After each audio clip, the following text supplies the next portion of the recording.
Anísio.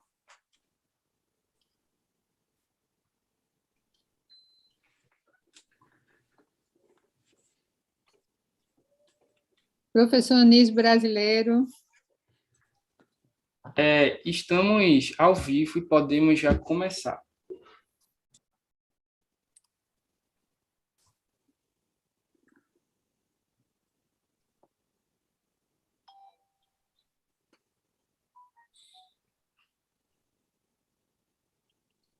Alô?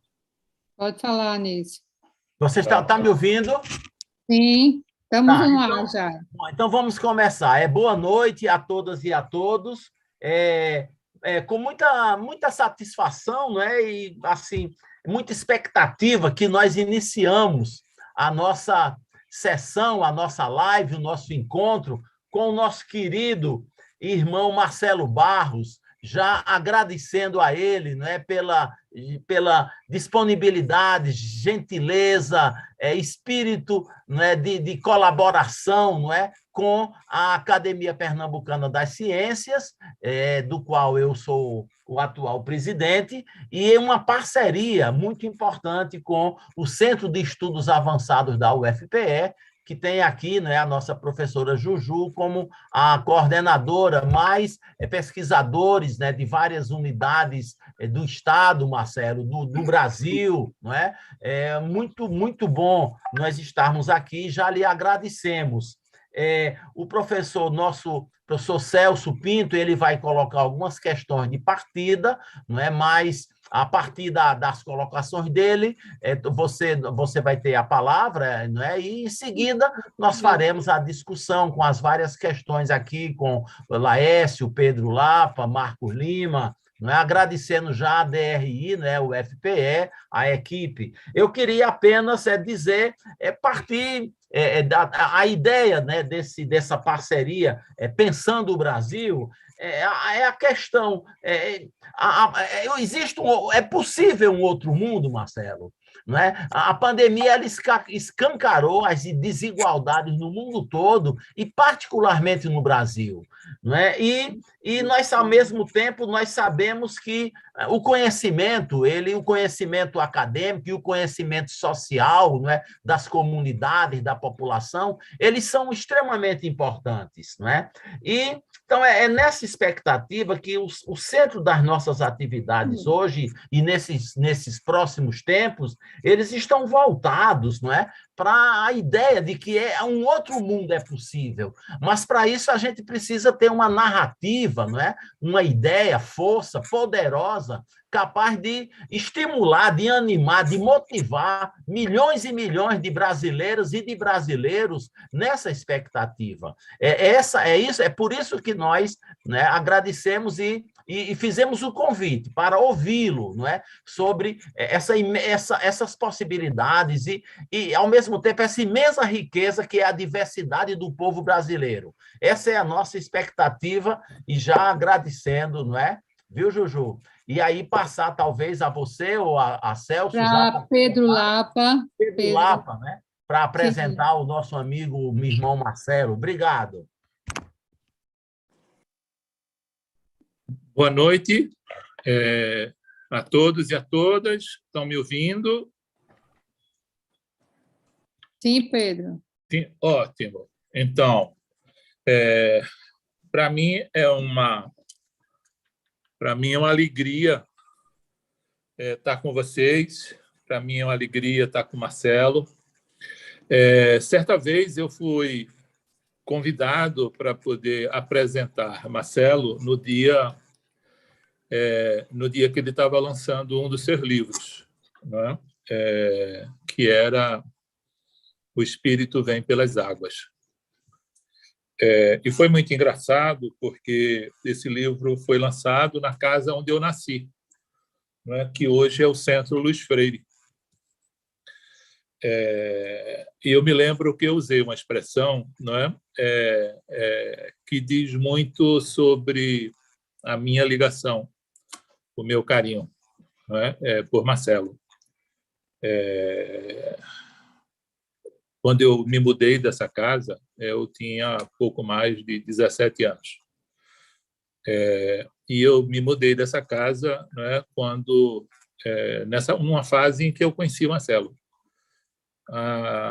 Então, a expressão que eu usei foi o seguinte, não é? Que Marcelo, para mim, era a lente através da qual, não é, eu aprendi a fazer essa luta, cumprir esse objetivo que todos nós perseguimos, que é procurar entender, não é, a realidade. Então, para mim, ele é uma inspiração de 50 anos, não é? E aí eu gostaria de apresentar ele assim um pouco nesse formato, não é? Quem é Marcelo, com quem eu tenho uma relação de amizade, de carinho há mais de 50 anos, não é? Marcelo é um monge beneditino. Eu destaco que no começo, não é? Ele foi da equipe, não é, de Dom Helder, não é, responsável, não é, por dois aspectos muito importantes, né? O diálogo interreligioso. Então esse é um olhar que ele tem, não é, de há muito tempo, não é, e a ligação com a juventude, com a pastoral da juventude. Naquela época tão golpeada, não é, com a tortura e a morte de Padre Henrique. Depois eu acompanhei, não é, Marcelo querendo contribuir para que a igreja fosse uma igreja aberta, mas voltada para o povo, não é? Foi quando ele mudou para o Paraná, não é? E depois, não é, para Goiás. E nesse processo, Marcelo se aproxima, por exemplo, do movimento dos trabalhadores sem terra, não é? Ele participou da marcha, não é? Que foi o momento de criação do MST, não é? Então ele tá tanto na origem desse imenso movimento de diálogo interreligioso, como ele está na origem desse movimento popular tão relevante que é o MST. Lá em Goiás, ele se aproximou de outra figura, de duas figuras maravilhosas, não é? Uma é Dom Tomás Balduino, era o bispo de Goiás Velho, não é? Conhecido como o bispo dos sem terra, como o bispo dos índios, não é? Foi quando Marcelo se ligou, não é, ao que de melhor a igreja fez. Aí, quando eu digo a igreja de Puebla, como o Marcos fala, que é o trabalho junto com o Conselho Indigenista Missionário, não é? Com quem ele contribuiu, continua contribuindo, não é? Portanto, ele tem a vida dedicada, não é, à juventude, ele tem a vida dedicada, não é, ao diálogo interreligioso, ele tem a vida dedicada aos povos, não é, do campo, não é, das águas, das florestas e das periferias, não é? Esse é Marcelo, não é? E não por acaso, não é, o título do nosso encontro, não é, são as desigualdades, não é? As desigualdades que atingem, não é, de maneira particular, não é, a base da pirâmide social brasileira, não é? Os inúmeros segmentos vulneráveis. Marcelo traz uma contribuição importante porque eu acho que nós vivemos uma situação de impasses. E nos nossos últimos encontros, não é, excelentes encontros, não é, a fórmula, o diagnóstico, não é, a visão, não é, que vai se construindo é uma visão de que enfrentamos vários impasses. Então, ter a oportunidade de conversar com Marcelo não só desvendar a realidade, mas desvendar os impasses. E desvendar os impasses, não é, requer, não é, que nós reconheçamos e cultivemos, não é, aspectos da espiritualidade, não é, que nos ofereça um olhar de futuro generoso, otimista, não é? E ninguém melhor do que Marcelo para nos trazer não só a visão dele, né, mas a visão, né, desses segmentos com os quais ele compartilha a vida. Como é que pensa um sem terra? Como é que pensa um índio? Como é que pensa um quilombola? Não é? Como é que pensa o povo? Não é? E o que é que ele espera de nós, não é? Do meio acadêmico, não é? Comprometidos e sensíveis, né, a essas desigualdades e a esse imenso sofrimento. Então, com muita alegria, né, eu agradeço a oportunidade de poder falar da minha admiração e do meu carinho, né, por Marcelo. Muito bem-vindo, Marcelo. Ótimo poder estar com você, hoje e sempre.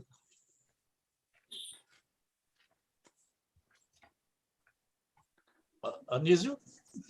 Acho que agora é Oi, com você, diga. Celso. Sim. Acho que agora é com você, Celso. Agora é Celso. Não, tudo bem. Eu pensei que a Anísio iria passar a palavra, mas tudo bem. Boa noite a todos e a todas. É uma enorme satisfação, uma honra contar com a presença do irmão Marcelo Barros aqui conosco, e a gente gostaria de aprofundar essa nossa série de conversas, depois da apresentação do Pedro, do tema da desigualdade. Mas a ideia do Pensando o Brasil é como nós podemos discutir um novo Brasil. E nós gostaríamos de aproveitar a experiência do irmão Marcelo para nos ajudar a pensar. Então, seguindo a praxis dos nossos encontros, eu formularei inicialmente 3 questões em sequência para que o irmão Marcelo possa nos ajudar. Então, a primeira pergunta que foi acordada entre nós, do grupo, e gostaríamos de ouvir o irmão Marcelo, na situação atual de um Brasil com fome, desemprego e uma profunda desesperança, né? O Brasil passou de ser um país otimista para ser um país extremamente desesperançado. As pessoas estão adoecendo do Brasil. Neste quadro, como reconstruir um Brasil mais solidário? Como dar a volta por cima e fazer com que a gente possa construir um Brasil em que não exista mais fome, que haja pleno emprego e que a gente recupere o otimismo e a esperança. E como fazer isso num Brasil mais solidário? Irmão Marcelo, nós gostaríamos de ouvir a sua visão sobre essa questão.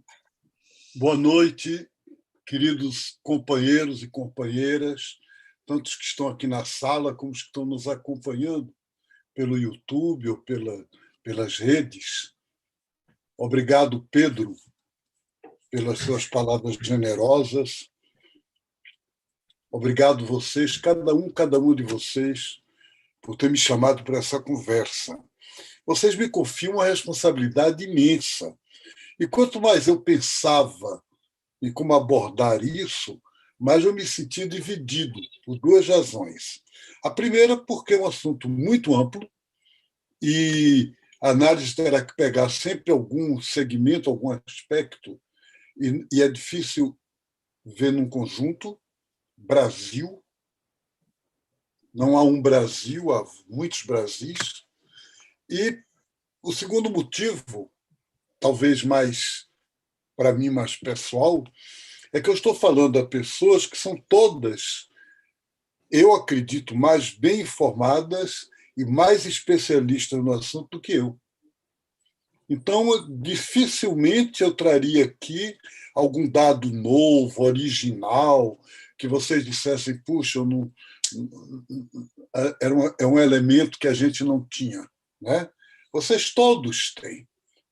O que eu posso fazer aqui é dar a essa conversa, de fato, o tom que o Pedro já sugeriu, de certa forma, que é um tom mais de testemunho pessoal, que é compartilhar com vocês o que eu acredito no mais profundo de mim, que é aquilo que me motiva a me manter na luta.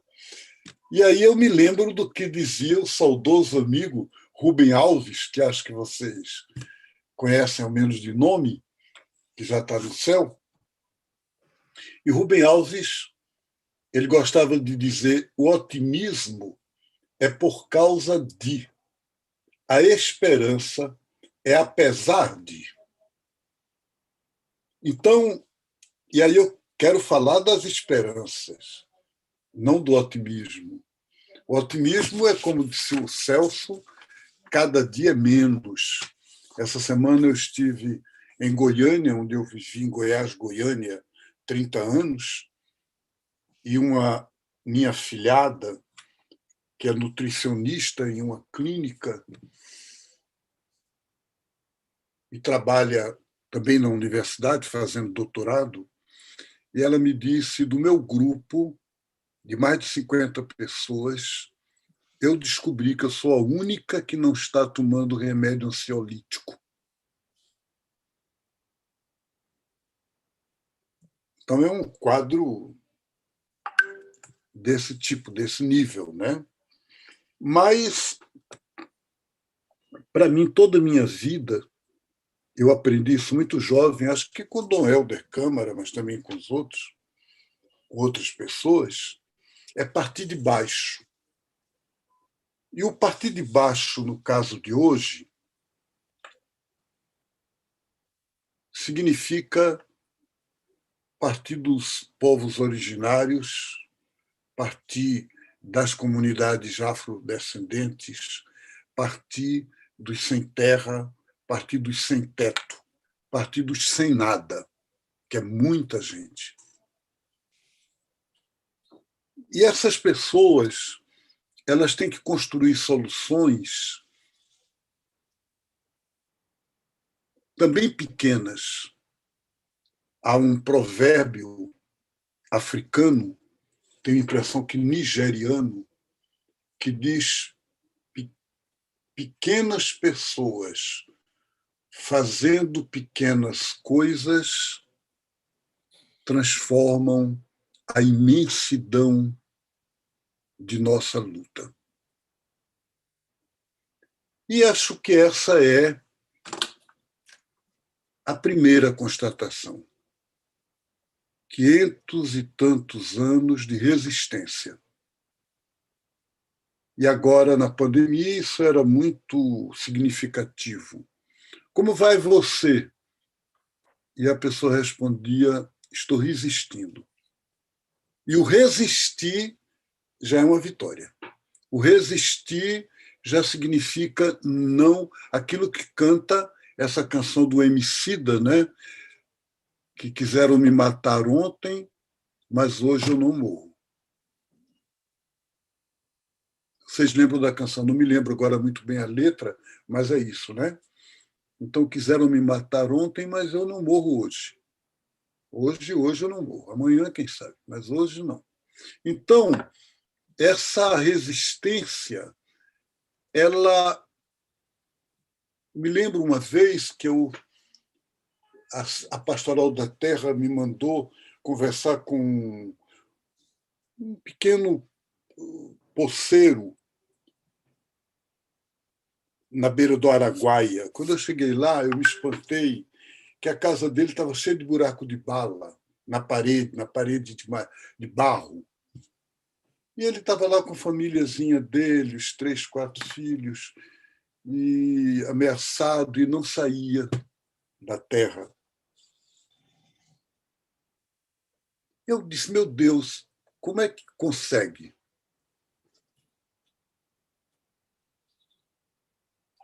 E eu perguntei a ele.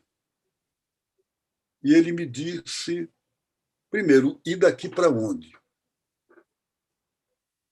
Qual é a alternativa? Segundo, o que meus filhos vão dizer de mim? Que essa terra é a única coisa que ficaria para eles, e eu entreguei a terra porque tive medo. Então, pelo amor a meus filhos e por acreditar que Deus nos deu a terra para todos, como vocês estão ensinando na Pastoral da Terra, eu fico. Essa perspectiva, esse olhar, essa mudança de olhar que eu tive de fazer naquele momento, que foi a mesma que eu vi também no meu companheiro, que também já está no céu, e este assassinado, o padre Josimo Tavares. Você está ameaçado, você já teve seu carro bombardeado, por que você não... Você ajuda mais o pessoal se você sair. E ele disse, tem uma lista de 40 ameaçados. Eu posso sair, porque sou padre. E os outros? E ele ficou e ele morreu. Há uns 20 anos, gente de raiz indígena, nos Andes, quechuas e aimara, que viviam numa relação com seu povo, mas também com a academia, alguns já doutores, começaram a elaborar o conceito do bem viver. Em quechua, suma quasai, ou bom viver, não bem viver, mas o bom viver, suma camana dos aimara. E aí pegaram os quichua, os mapuches no sul do Chile, e daqui a pouco esse conceito estava espalhado por toda a América Latina. O bem viver.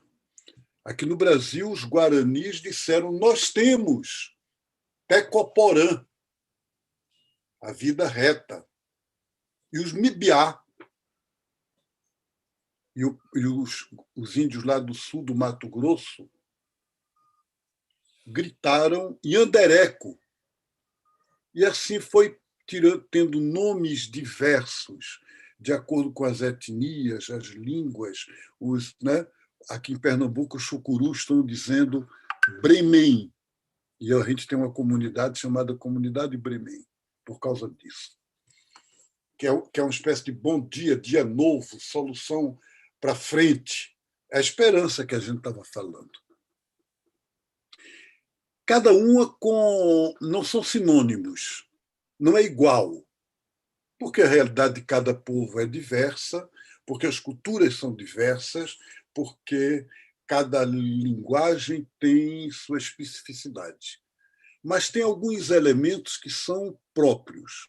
Por exemplo, o bem comum está acima do bem individual. E o bem individual é importante, mas ele se coloca dentro do bem comum e não em contraposição ou fora. Segundo, nós somos parte de um todo. E esse todo, que é a humanidade, que somos nós, é parte da Terra, da Mãe Terra. E a Terra é parte do que a gente chama natureza, ou chame como quiser, o universo. Essas relações são relações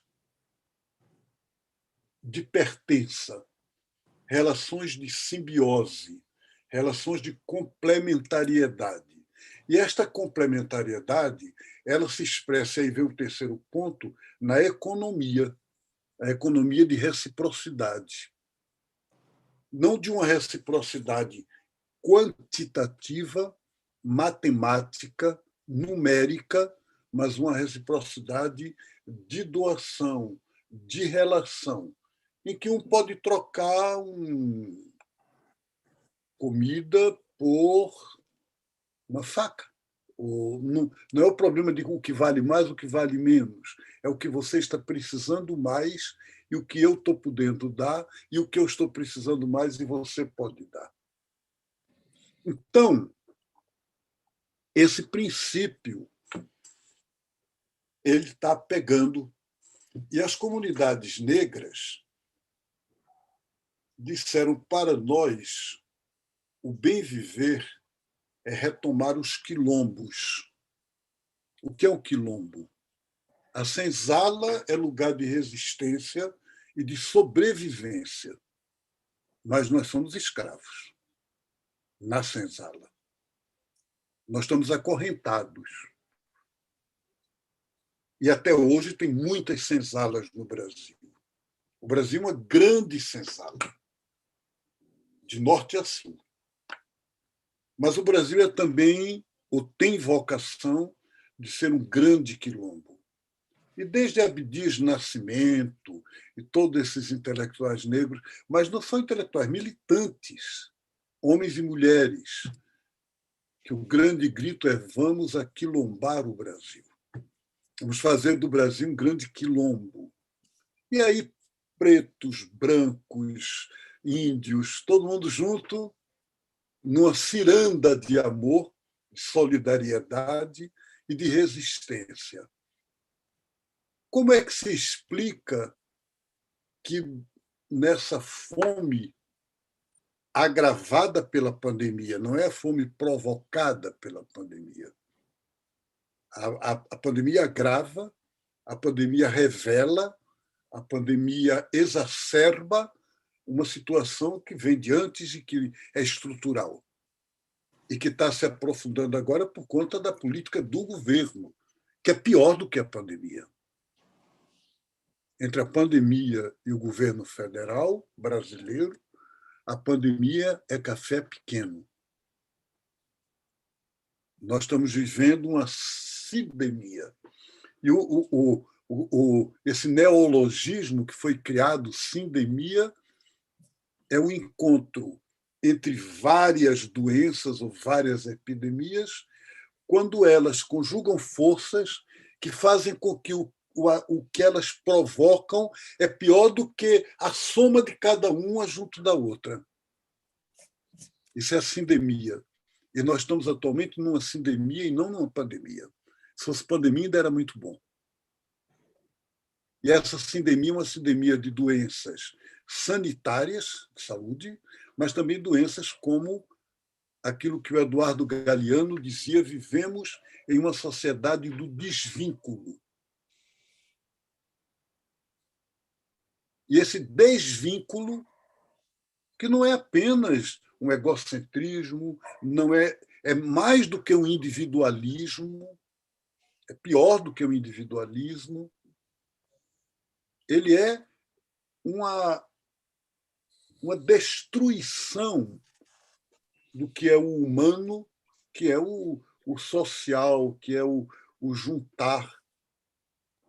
Então, nesse sentido, gente, a esperança com relação à fome e ao desemprego, né, como foi falado pelo Celso, perguntado, né, a desesperança é retomar, é reconstruir esses vínculos a partir das bases. Isso está sendo feito. Isso, durante a pandemia, vocês viram mais de 100 representações de povos indígenas ocuparem Brasília durante 1 mês e meio, contra o marco temporal. Vocês viram e veem agora, neste momento, em todo o Brasil, o MST, Movimento de Trabalhadores Sem Terra,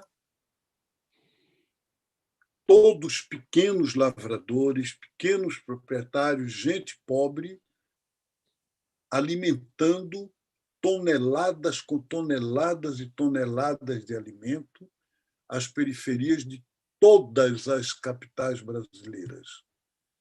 E fomentando o movimento de solidariedade dos pobres, que tem nomes diversos, Marmita Solidária, tem muitos nomes aqui no Recife, em todo lugar por aí. E estão fazendo isso desde o começo da pandemia. Roças comunitárias, roças solidárias, e produzindo para poder alimentar. Não se está chorando, se está sofrendo, mas indo adiante. Celso, não sei se respondi sua pergunta. Muito obrigado aí pela. Se me permite, falou um pouquinho aí sobre a questão da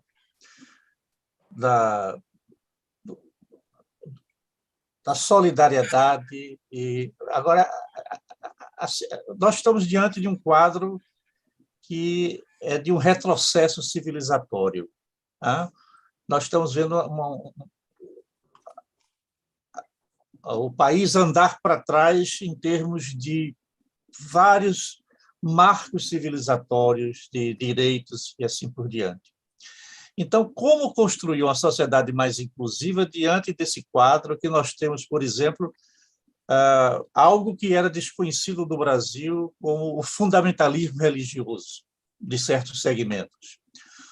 Nós temos, não é apenas do Brasil, mas nós temos no mundo o avanço do negacionismo científico, ou seja, o grande avanço do iluminismo, o avanço do marco da ciência dos últimos 300 anos sendo questionado.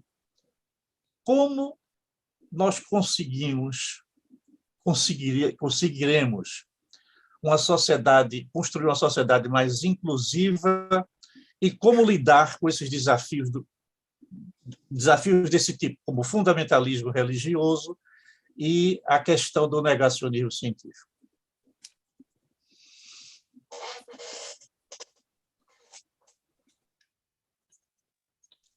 Está sem microfone. O seu microfone não está funcionando. Meu irmão, eu não sei se sei responder a sua pergunta assim, resposta é essa, mas eu vou dizer como eu reajo. O fundamentalismo, de fato, é um movimento religioso que hoje em dia no mundo tem mais crescido em todas as religiões. Existe o fundamentalismo judaico, islâmico, cristão, hinduísta, é comum. Mas, de um certo modo, ele tem sido mais violento e virulento em um país como o Brasil. É um escândalo perceber que, em 2018, a maioria dos ateus votaram pela democracia e a maioria dos religiosos votaram pela extrema-direita que está aí no poder. Então, isso diz para a gente alguma coisa. Eu sempre fico impressionado e cito, já devo ter citado em algum encontro com vocês, a palavra daquele cineasta norte-americano, Woody Allen, que dizia: Deus deve ser um cara muito bom, mas os amigos dele eu não recomendaria a ninguém. E é isso mesmo, quer dizer, os amigos de Deus no Brasil não recomendem, porque cada um mais do que o outro. E aí a pergunta é: o que fazer? Eu acho, a minha impressão é, primeiro, que isso revela. O Papa falou, Papa Francisco, a semana passada, dia 5 deste mês, nós estamos no dia 13, portanto, há uma semana atrás, ele estava na ilha de Lesbos, na Grécia. E ele disse, ele foi visitar um acampamento de imigrantes presos num campo de concentração. Arame farpado, circuitos elétricos, vigias. E ele foi visitá-los, entrou lá dentro. E ele disse a eles: o que naufragou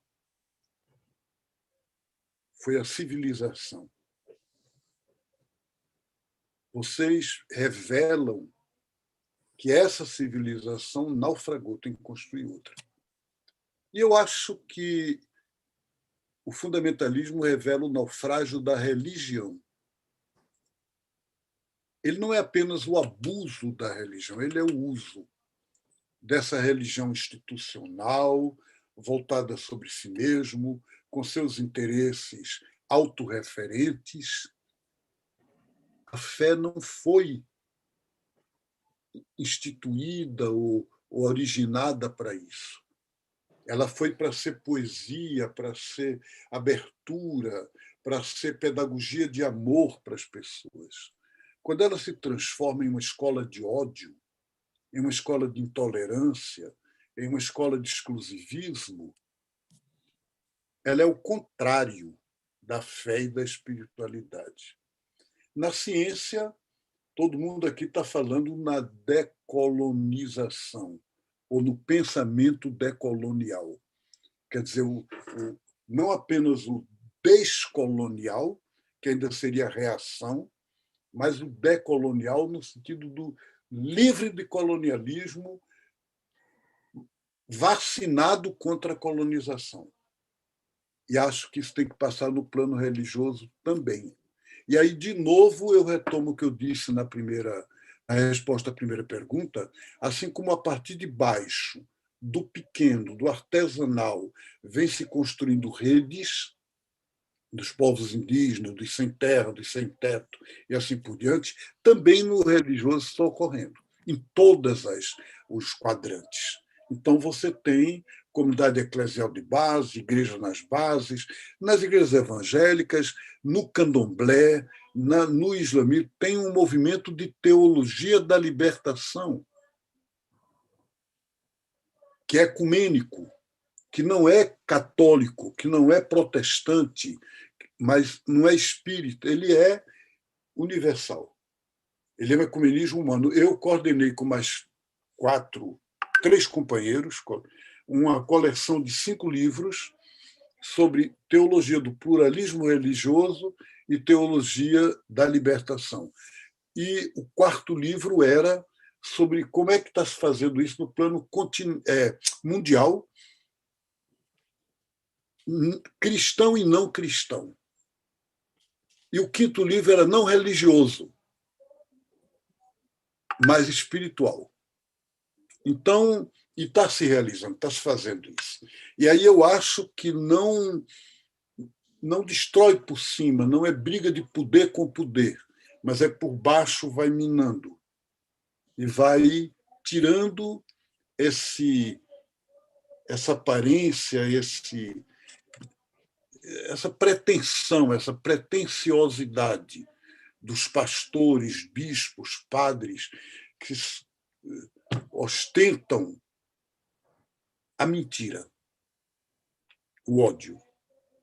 E aí acho que sim, a gente pode reconstruir uma outra dimensão de vida. A espiritualidade é fundamental, a religião não.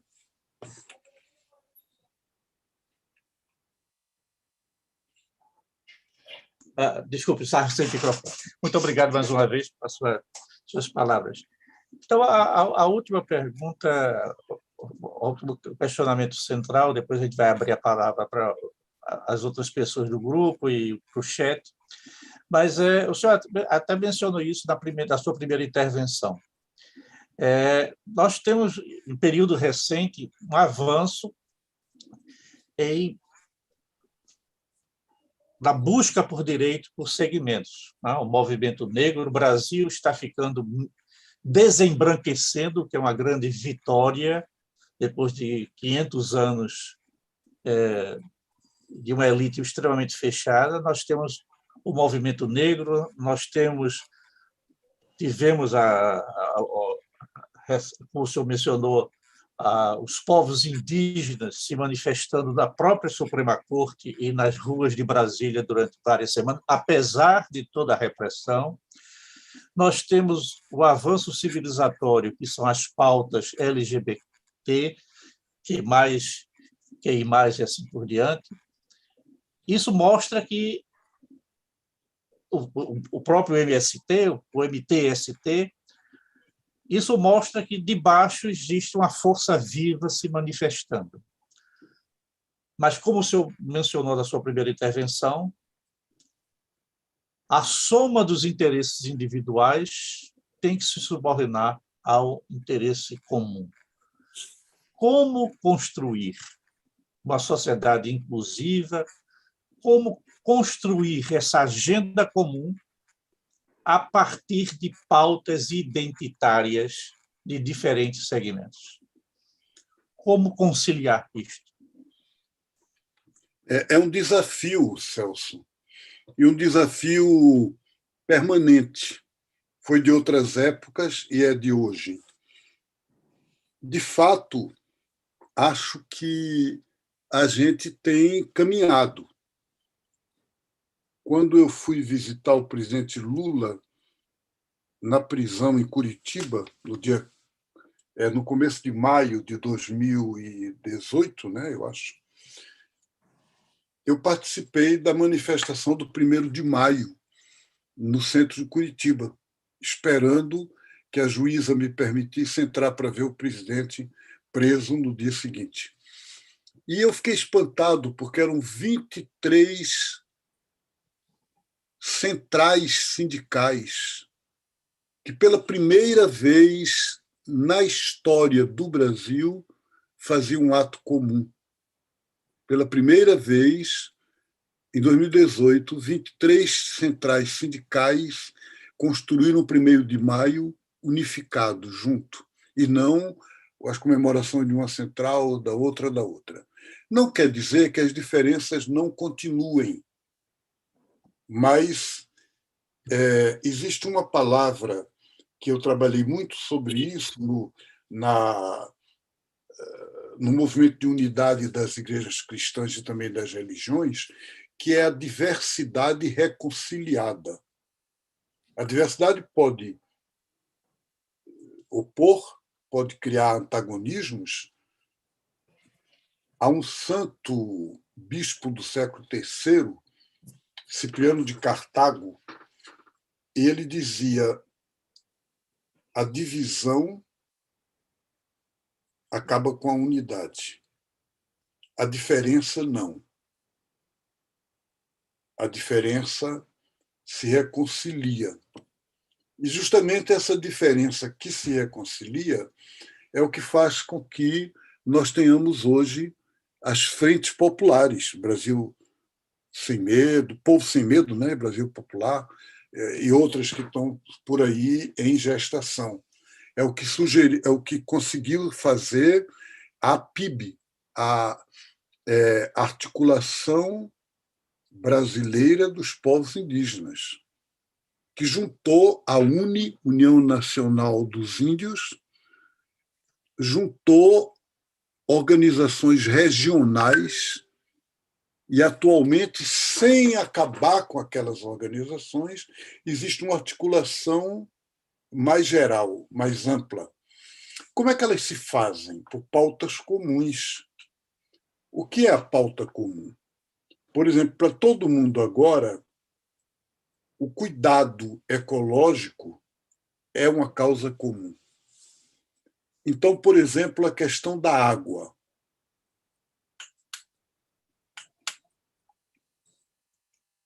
Anteontem, ou no dia 10 o Dia Internacional dos Direitos Humanos, a Bolsa de Chicago, pela primeira vez, declarou a água como commodity, como uma mercadoria para o mercado futuro. A Bolsa de Valores vai gerir quanto você pode ter de água e quanto você paga. O mundo inteiro, todo mundo, houve manifestações na frente das bolsas das principais cidades do mundo, inclusive aqui no Brasil, em São Paulo. A imprensa não deu nada. Mas, para dizer, a água não pode ser mercadoria. A água é um bem comum da humanidade. E aí todos os setores, lavradores, índios, todos estão nessa mesma luta, cada um com a sua nuance.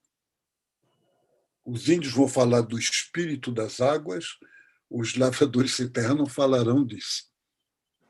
Mas defendem a água como direito universal de todo ser vivo. Então, é essa questão que nós vamos ter.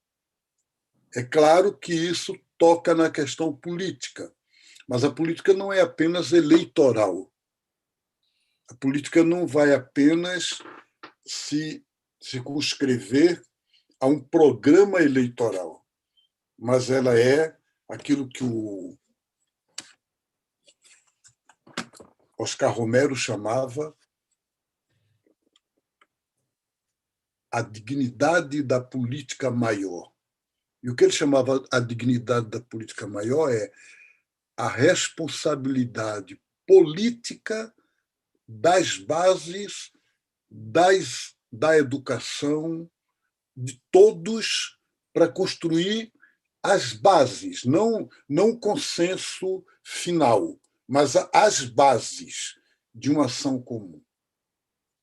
E aí, nós, educadores, vocês na universidade, têm uma responsabilidade imensa com relação a isso.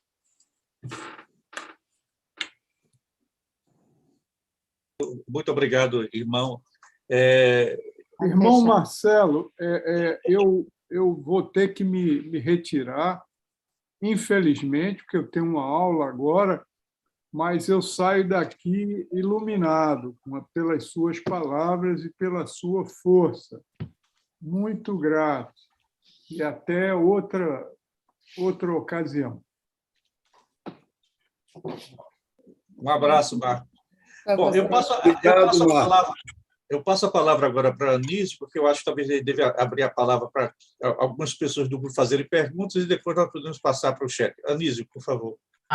Então, muito bem, Marcelo, excelente, né? O que eu captei até agora das questões que Celso levantou, não é, para você, foi a esperança apesar de. 2, pequenas pessoas fazendo pequenas coisas geram uma resistência e a gente é capaz de mudar. 3, essa ideia do bom viver, né? que não é sinônimo para os diversos povos, porque cada um tem seu contexto. E a última coisa que eu captei agora foi alguns pontos que podem unir a todos em torno de uma plataforma de mudança, onde essa ideia do bem comum, né, que a água, por exemplo, né, quando você falou, Marcelo, eu me lembrei do Chile, as grandes manifestações do Chile, né, um pouco antes da pandemia, que colocava a questão da água e a questão da saúde, por exemplo, né, a questão da educação, quer dizer, a ideia de romper com o neoliberalismo, que é o que escancara as desigualdades no mundo. É o que eu consegui captar até agora, e aí a gente abre aí para Laércio, Pedro, não é, Juju, e as perguntas que já estão começando a surgir aqui no chat. Tá? Por favor, Laércio, quer falar algo? Laércio? Pedro? Por favor, Laércio. Vou começar aqui, então. Obrigado, professor Anísio.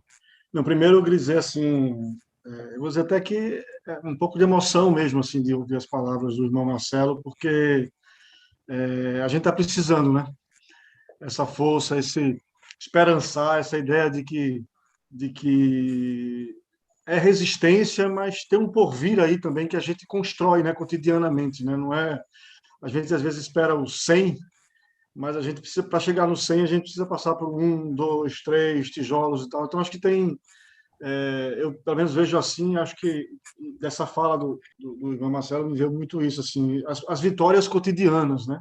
A gente vai construindo pequenas vitórias, e acho que as vitórias estão muito associadas a essa construção de projetos e propostas colaborativas também.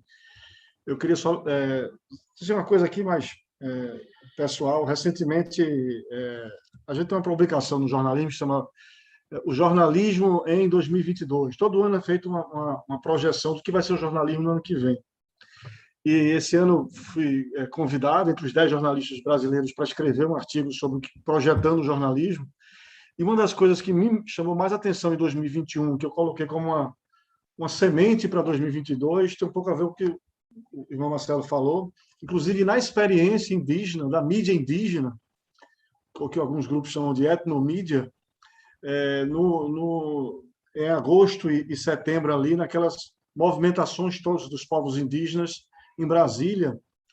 E quem acompanhou, assim, como foi fascinante do ponto de vista da comunicação, e eu que tenho 30 anos de de trabalho e militância no jornalismo, na comunicação pública, na comunicação partilhada, assim, como foi rico ver os coletivos indígenas produzindo seus conteúdos, né, do nós por nós, né, construindo as suas narrativas a partir das suas vivências e fazendo isso colaborativamente, diariamente, durante 40 dias. De manhã se reuniam todos, vários povos se reuniam, dividiam as pautas e cada um ia cobrir, porque foram dezenas de debates, manifestações, encontros no Congresso Nacional. Quer dizer, foi realmente, para quem é da comunicação, foi um momento muito rico, e eu fiz questão de citar nesse texto, né, como uma referência de um novo jornalismo, de um novo, porque o espaço da comunicação também é um espaço de disputa, né, importante na construção de significados. Então, quis fazer esse registro aqui, como também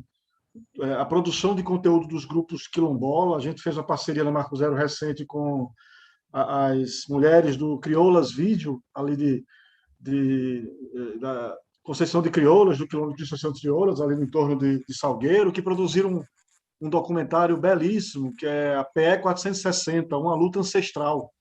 Construíram um documentário falando sobre a construção de uma estrada que não tem autoridade pública falando, inauguração de placa, obra, nada. É contando a história de como os povos quilombolas de Conceição, os mais velhos, lutaram durante décadas pelo acesso, pelo direito de ir e vir, tendo uma via pública ali, né, de acesso, do direito de ir e vir. Então, uma perspectiva distinta, né, de narrativa, de construções de histórias, disputando mesmo, né? Mas, bom, eu queria fazer uma pergunta, para outro caminho aqui que eu vou agora, mas uma pergunta de uma coisa que eu gosto muito de ler, estudar, e queria muito ouvir a opinião do irmão Marcelo, que é essa questão em relação ao crescimento da religião evangélica no Brasil, né? E eu tenho muitos amigos evangélicos progressistas, participo de vários debates, acompanho. Em 2018, inclusive, jornalisticamente, eu acompanhei durante umas semanas, as últimas semanas do segundo turno. Participei das reuniões dos grupos progressistas evangélicos aqui em Pernambuco, os batistas e outros, acompanhando a produção, inclusive, de conteúdos, vídeos e tal, para fazer frente ali à reta final ali da campanha de Bolsonaro. E tem uma coisa que me chama muita atenção, e eu queria ouvir a opinião do irmão, assim, dessa coisa da proximidade, né? As pessoas sempre dizem muito assim, analisam que a religião evangélica tem crescido muito, porque, claro, a gente vê o discurso dos pastores ali, às vezes muito conservador, a gente sabe que não são todos, né? Generalizar seria um absurdo, mas que digamos assim, esse crescimento está muito associado também à presença e a permanência dessas igrejas evangélicas, o apoio que elas dão às pessoas nas periferias, um apoio cotidiano, nas situações de violência, apesar do discurso, às vezes, bruto, né, que repete esse discurso do ódio para fora, mas dentro das comunidades. Uma vez eu li uma entrevista, não vou lembrar agora, mas uma entrevista muito interessante, que, claro, ele só fala do pastor progressista. Ele dizia assim: muitas vezes você está na periferia, a igreja, a porta está fechada, mas as igrejas evangélicas às vezes estão do lado de uma oficina mecânica, às vezes está ali de um lado, você bateu a porta, o pastor abre, e numa situação de violência, prisão, morte e tal, esse pastor está ali. Então, ou essa igreja evangélica está ali. Então, eu sinto que tem aí, nós não podemos falar só, para a gente comunicar com essas pessoas, a gente não pode só falar, vir com o discurso do fascista, do atrasado, a gente também precisa entender que essa relação, pelo menos eu vejo assim, mesmo com esses grupos mais conservadores, tem afetividade envolvida, tem uma relação também de como essas pessoas que estão ali, de alguma forma, fazem parte de uma rede de proteção, né, àquelas famílias. Por mais contraditório que às vezes isso possa parecer. Eu queria ouvir um pouco como o irmão vê essa questão e como é essa presença dessas igrejas nesses territórios. Eu acho, Laércio, que você já disse exatamente o fundamental. O drama dessa situação é que essas igrejas, muitas vezes, são as que estão presentes, são as que estão mais próximas. Se uma periferia do Rio de Janeiro, de Salvador, aqui do Recife, há áreas onde não tem nenhuma outra igreja, mas não tem nenhuma presença social. Não há uma delegacia, não há um posto de saúde. O que há é uma igreja pentecostal. Então, essa igreja pentecostal representa para o pessoal uma segurança, um apoio, uma força, um vínculo de solidariedade entre eles, que é fundamental e positivo. Então, primeiro, não devemos de jeito nenhum generalizar. Seria muito injusto uma espécie de igreja evangélica reacionária. Mesmo dizer igrejas pentecostais não é verdade. Primeira coisa. Segundo, uma coisa é você falar do pastor ou de uma orientação da cúpula, e outra é você compreender que, para as pessoas de base, que condições tem você de substituir aquilo? Hoje há tese já, há estudos que revelam isso que eu estou dizendo. Então, é fundamental compreender, valorizar o que há de positivo, até para poder trabalhar o que há de negativo, né? Eu penso que o grande problema, digamos assim, que não é apenas evangélico. Hoje tem um vídeo circulando nas redes de um padre de Brasília, com paramento católico, num altar de igreja católica, de uma paróquia de Brasília, num vídeo péssimo, assim, abaixo da crítica, com muita mentira, com muitas fake news mesmo, quer dizer, sobre o comunismo, o risco do comunismo que está chegando no Brasil e as pessoas que têm que reagir. E ninguém condena a Igreja Católica por causa daquele padre. É o padre. Então, acho que tem que ser mais cuidadoso com relação a esse trabalho, né? E o fundamentalismo é um movimento que a gente... Ele não é racional, ele é emocional e ele trabalha como propaganda, como publicidade. Então, o trabalho que a gente pode fazer é a gente se inserir nas bases e a gente construir um vínculo afetivo, de proximidade e de comunhão que leve em outra direção.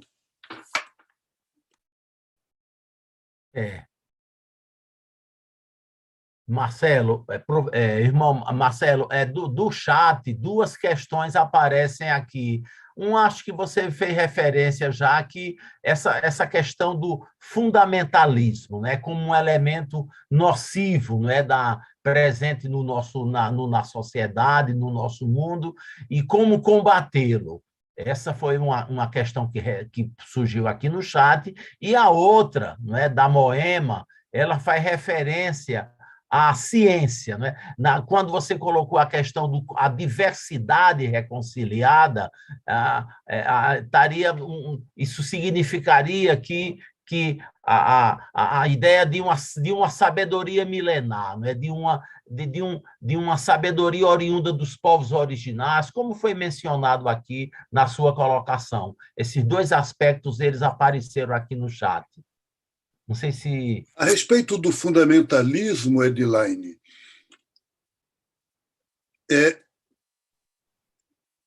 a luta da gente é de retomar Paulo Freire. É o antídoto. Quando a gente está precisando de tomar um remédio, a educação crítica, histórica, a pedagogia libertadora, a partir das palavras geradoras, a partir do método do diálogo, da mediação de um mundo que se coloca para nós como campo de ação a partir da realidade, é o único antídoto contra o fanatismo, contra um movimento de medo, de insegurança, que faz com que você se agarre à letra da Sagrada Escritura no cristianismo ou da tradição do candomblé e seja capaz de negar o amor, a vida, a realidade por causa de um texto. Isso é fundamentalismo. Só a educação liberta. Com relação ao que Moema, minha querida Moema Wieser, está trazendo, a diversidade reconciliada ela é a gente compreender uma espécie de multiculturalismo. A gente fala disso, mas nós somos ainda muito presos à cultura ocidental. A mesma esquerda, as tradições de esquerda são extremamente eurocêntricas. Por enquanto, o pensamento decolonial é fala, é discurso. Ele só se constrói como vida à medida que a inserção em escritório,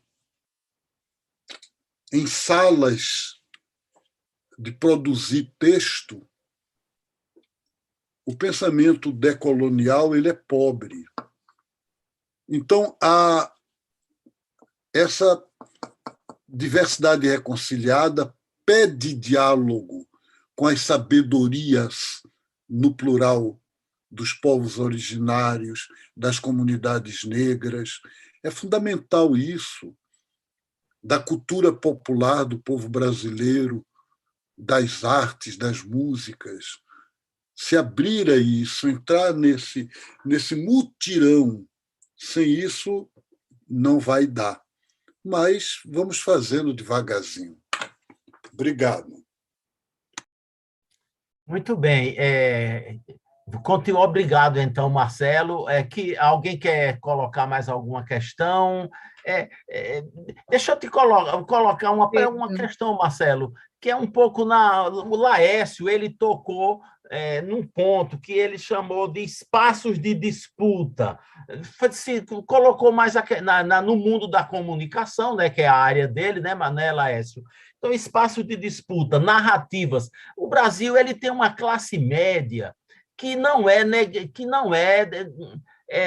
uma classe média importante do ponto de vista numérico e do ponto de vista político, né? E a minha questão é como é que a concepção, né, do bom viver, não é? Como é que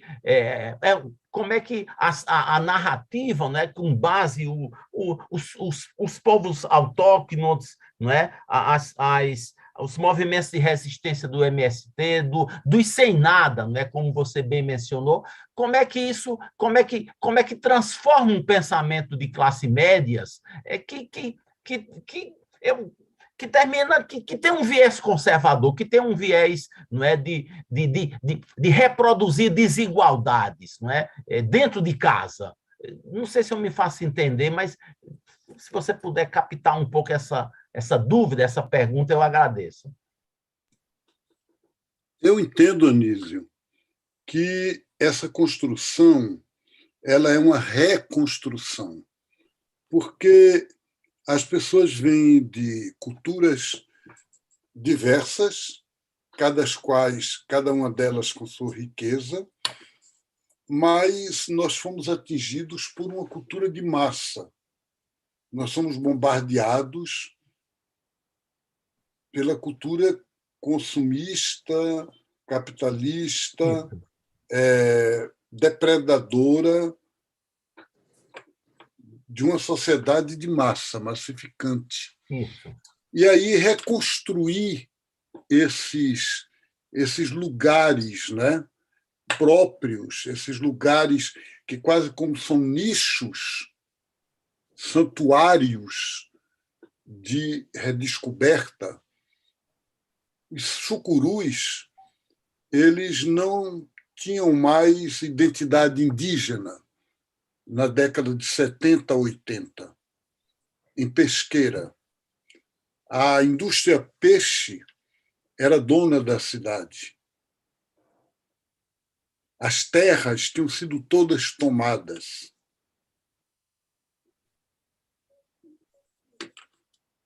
Pequeno grupo liderado pelo cacique Chicão, Chucuru, começou o trabalho educativo. O trabalho educativo tinha dois horizontes. O primeiro, a identidade. Nós somos Chucuru. As pessoas tinham vergonha, tinham medo. Não eram mais índios. No Mato Grosso, eu vi rapazes chavantes. O chavante ele recebe um sinal de que é chavante, o furo da orelha em que ele tem que colocar um canudo. E eles disfarçavam isso. Não é fácil disfarçar, mas faziam com que alguém que visse assim, se não prestar muita atenção, não notava que ele tinha um furo na orelha. Porque é um furo grande, não é um furinho de brinco, é um furo de colocar um canudozinho. É uma coisa muito grave, muito séria. Mas na hora em que um rapaz negro diz eu tenho orgulho de ser negro, eu me sinto bem em ser negro, essa vitória não tem mais quem tire. Não há mais retorno, não se volta para trás. O tubo de creme dental, se o creme dental sai do tubo, não volta. Não tem como voltar. Então, esse caminho de identidade cultural, de identidade comunitária, de retomada da vida, de aquilombamento do Brasil, de um bem-viver coletivo dos índios, ele é para frente, ele é objeto de esperança. Eu creio nisso como creio em Deus, como creio na vida. Entendeu? Com todas as dificuldades, com todos os empecilhos, com todos os obstáculos, com toda a dialética da luta, que vai, que volta, que recua, que retoma, mas avança. Percebe? Sim. Não tem. E aí é impressionante, é impressionante. O ano passado, um pouquinho antes da pandemia, né, em fevereiro de 2020, eu fui ajudar os religiosos que estavam apoiando a Mangueira, no Rio de Janeiro. Eu fui para o Carnaval do Rio pela primeira vez na minha vida, aos 76 anos de idade. E participar de bengala, eu estava ainda vindo de uma cirurgia na coxa, e eu fui participar do desfile. Isso. Eu desfilei na Mangueira. Aquilo é uma experiência que não dá para expressar em termos de noção, de palavras. Aquilo só você vendo. E o que é que eu quero dizer com isso? Eu quero lembrar uma música do Chico Buarque de Holanda, que no meio da ditadura cantava assim: quem me vê assim, parado, distante, parece que eu não sei sambar. Estou me guardando para quando o carnaval chegar. E ele dizia: a menina não sabe, estou me guardando para quando o carnaval chegar. Quando o carnaval chegar, aí você vai ver o que é que vai ser a vida. Entendeu? Então, coisas que a gente não imagina, e a gente diz, como você nisso estava dizendo, a classe média é conservadora, a cultura normal, o pessoal é... E é verdade, você tem razão, mas no meio disso tem um fermento na massa, tem uma coisa ali que está fermentando o pão. E é nisso que a gente põe a esperança, a alegria e a fé da gente. Muito bom. Olha, então, muito obrigado, Marcelo, irmão Marcelo, querido. São 20h18, né? A gente já está quase chegando no final, Repiro né, lá, hein, da Anísio? nossa sessão. Não sei se alguém queria mais dizer alguma coisa antes da gente despedir-se. Pedro, Pedro, Pedro, né, uma última colocação. Pedro, muito bem. Concluindo, né, que conhece Marcelo há 50 anos, né, Pedro? É muito bom você falar. Depois a gente pede para Marcelo fazer uma Ah, é? última fala, né? Ah, E a gente ah. encerrar. Eu acho que o Pedro me conhece há mais de 50 anos. É. Muito mais. O, a interrogação que eu, assim, bem rápida, assim, que eu faço, assim, eu acho que Marcelo vive essa esperança, mas eu acho que eu acho que esse momento que nós vivemos, que vivemos no Brasil, que vivemos no mundo, é um momento cujo elemento marcante é a desigualdade, né? É o crescimento da desigualdade, né? E aí a gente pode dividir um pouco, né? Essa desigualdade ela pode ser dividida de várias formas, né? A desigualdade, assim, as condições materiais da vida, né? E a gente pode falar né, das condições espirituais da vida, né? Eu acho que as duas estão sendo muito atacadas, né? Então, a impressão que me dá é que a gente não pode, por mais que a gente precise, que seja importante reconhecer e adotar como orientação, né, esses exemplos que Marcelo nos traz,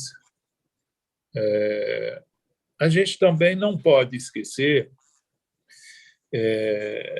que uma mudança né, desse quadro que nós vivemos, ela, de fato, só vai se dar por um processo revolucionário. E aí, não é? O que dizer desses pequenos gestos, não é? E o que diante, não é, do indicativo de que a ruptura ela só vai se dar de forma revolucionária, não é? E eu acho que o que media isso, não é a questão dos paradigmas, e Marcelo falou de alguns paradigmas, mas desde que, né, além de resistir, né, os trabalhadores, os segmentos de classe média conscientes, não é? E as organizações que representam os trabalhadores e que representam esses paradigmas, se elas caminharem no sentido de um projeto popular, não é? Porque senão, não é, a gente estaria condenado a uma eterna resistência, não é? A uma não mudança do quadro, não é? Desse quadro iníquo. E aí, como temperar essas duas coisas, Marcelo? Não é? Esse movimento na base, pequeno, mas que se agiganta, e, por outro lado, não é? Esse movimento de aprofundamento da desigualdade, porque, não é, os de baixo avançam, não é? Mas, ao mesmo tempo, não é, são forçados a recuar, porque existe uma correlação de forças, não é, na sociedade extremamente adversas aos vulneráveis e extremamente adversa a esses paradigmas. Eu não sei se sei te responder. Eu vejo que o capitalismo se alicerça na desigualdade. Onde há capitalismo, há desigualdade. Se não houver desigualdade, o capitalismo começa a não funcionar. Já o bem viver, ele se alicerça no bem coletivo. Portanto, no numa dimensão que é oposta ao capitalismo. Então, ele tem um conteúdo revolucionário de base. Quando você diz que sem evolução, e eu acredito nisso, não há mudança qualitativa, mudança fundamental, na América Latina hoje, a minha impressão é que isso não se dará por um processo como foi o caso da Rússia ou da China. Quer dizer, houve uma guerra, um movimento revolucionário de luta armada que conquistou o poder e, conquistando o poder, fez a revolução. Pode ser que isso ocorra, a história é imprevisível, mas o que a gente está construindo aqui nos levaria, parece, numa dimensão, como eu estou dizendo, parece, eu não estou, né, com um rosto latino-americano que o presidente Chávez quis chamar de novo bolivarianismo, ou simplesmente de bolivarianismo. E o que é que o Bolívar colocava, que o Chávez retomou, como sendo bases desse processo, vamos chamar revolucionário. Por que revolucionário? Porque ele não é apenas de um conserto, ele não é apenas de uma reforma, ele não é apenas de uma maquiagem, ele é de uma mudança estrutural na sociedade. E essa mudança estrutural, ela é geral, ela é fundamental. Então, ela é de conteúdo revolucionário. Então, primeiro, libertação dos imperialismos. Portanto, uma consciência de uma dignidade, de uma autonomia própria. Na pátria grande, na Nuestra América, mas cada país com sua autonomia. E aí vem o segundo, que é isso, quer dizer, como trabalhar essa espécie de anfictionia, de confederação, né, própria de uma pátria grande, de Nuestra América. Alguns passos foram feitos nesse sentido. E agora, neste momento, a partir de uma iniciativa do governo do México, está se retomando a Unasul e a CELAC, que eram dois organismos de integração continental, que reúnem 34 países, que durante anos e anos não estava funcionando mais, desde a queda dos governos chamados neodesenvolvimentistas nos últimos anos. E é claro que o Brasil de hoje não está participando, não quer, não acredita, o governo, né? Mas como a ALBA bolivariana não é apenas movimento de governos, existem os movimentos sociais que estão se unindo na ALBA dos movimentos sociais. Então, essa integração, eu disse que eram três coisas. A primeira, libertação do imperialismo. A segunda, essa integração. E a terceira, caminhar para uma economia que os índios chamam de reciprocidade. Nós vamos chamar uma economia socialista de outro tipo, de novo tipo. De um novo tipo. Eu acredito que tem se dado passos. E esses passos, por exemplo, o governo Evo Morales, nós podemos criticar porque aceitou a mineração, podemos fazer críticas a ele de falar da Mãe Terra e de, na ONU, representar um movimento ecológico indígena, mas no país aceitar invadir terras indígenas para mineração. Então, contradições que nós não desculpamos. Mas, mesmo como for, é 10, 15, 20 vezes melhor do que a oposição, primeiro. E, segundo, a Unesco e a ONU afirmaram que nos 6 anos primeiros, a Bolívia foi o país de menor desigualdade social em toda a América Latina, em 6 anos de governo. Não é agora, a situação agora não é esta. Eu estou falando de 2016. Então, portanto, a Venezuela do tempo de Hugo Chávez, quer dizer, antes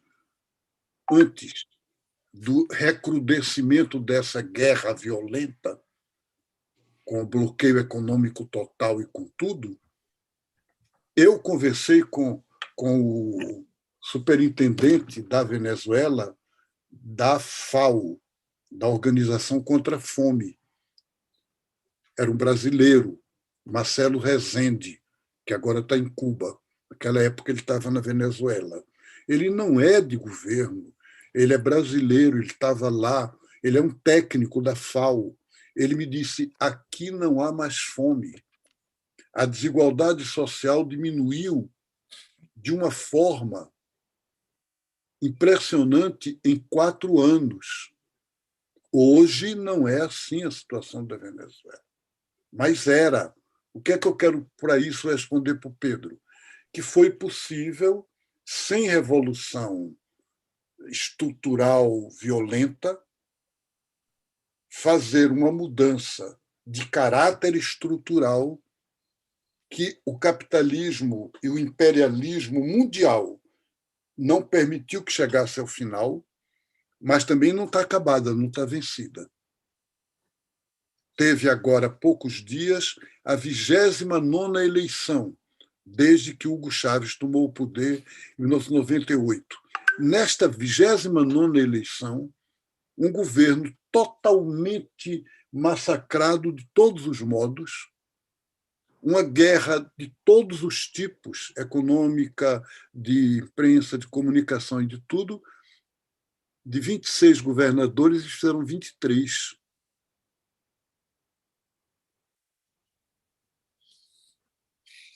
Havia centenas, quase 200 representantes de órgãos opostos, internacionais.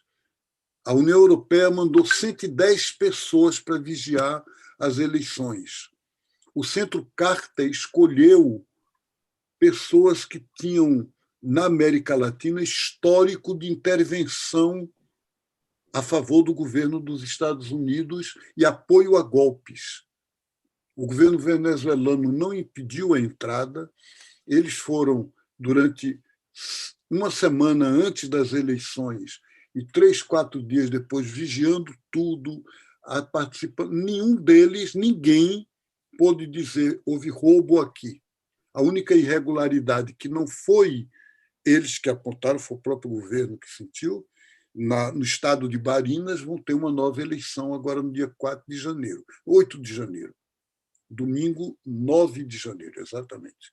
Então, a eleição foi anulada lá. Mas, fora disso, vitória absoluta do bolivarianismo. Então, gente, eu estou dizendo isso para quê? Para dizer aquilo que eu falava, gente pequena fazendo coisa pequena muda de uma forma grande. Eu tenho a impressão que nós estamos indo nesse caminho. Muito bem, Marcelo. Olha, são 20h32, né? Nós temos muito obrigado, né? Nós queremos agradecer em nome da nossa professora Maria de Jesus, né, Juju, ao Centro de Estudos Avançados da Universidade Federal de Pernambuco, a Academia Pernambucana de Ciências, as várias instituições aqui presentes, não é? Muito obrigado a Pedro, não é? que fez a apresentação muito bonita, não é? De Marcelo, a Laércio, as questões postas por Celso, a compreensão que a gente está tendo, Marcelo, é que se a Nuestra América tem jeito, não é? Então o Brasil também tem jeito. Celso, é a pergunta que você põe desde o início, né?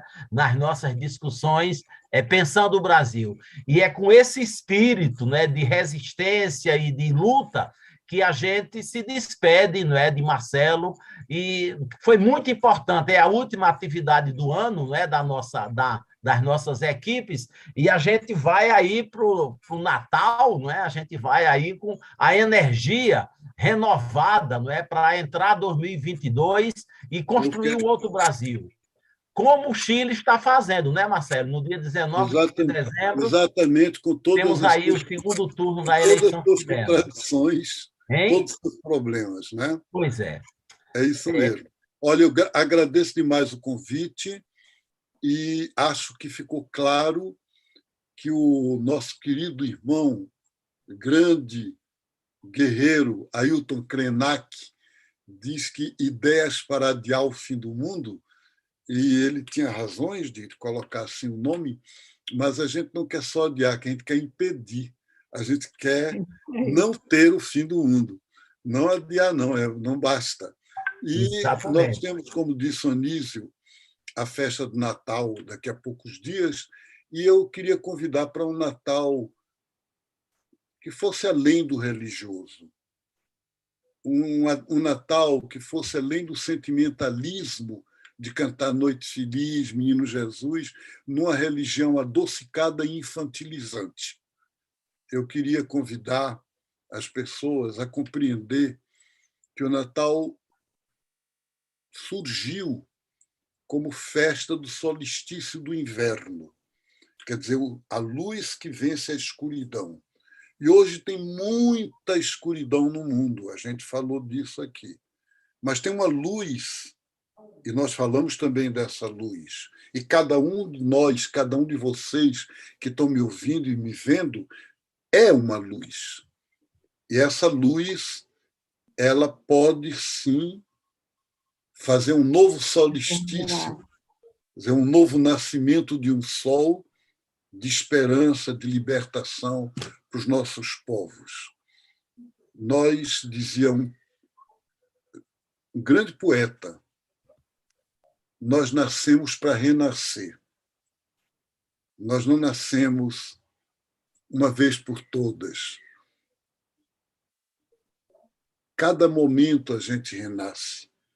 A vida renasce. A luta renasce. O amor renasce. Então, Feliz Natal para vocês nessa perspectiva. Grande abraço, muito obrigado. Muito obrigado. Muito obrigado, uma boa noite e continuemos resistindo. Grande abraço. Até breve. Boa noite. Boa noite, até mais, gente. Boa noite. Boa noite.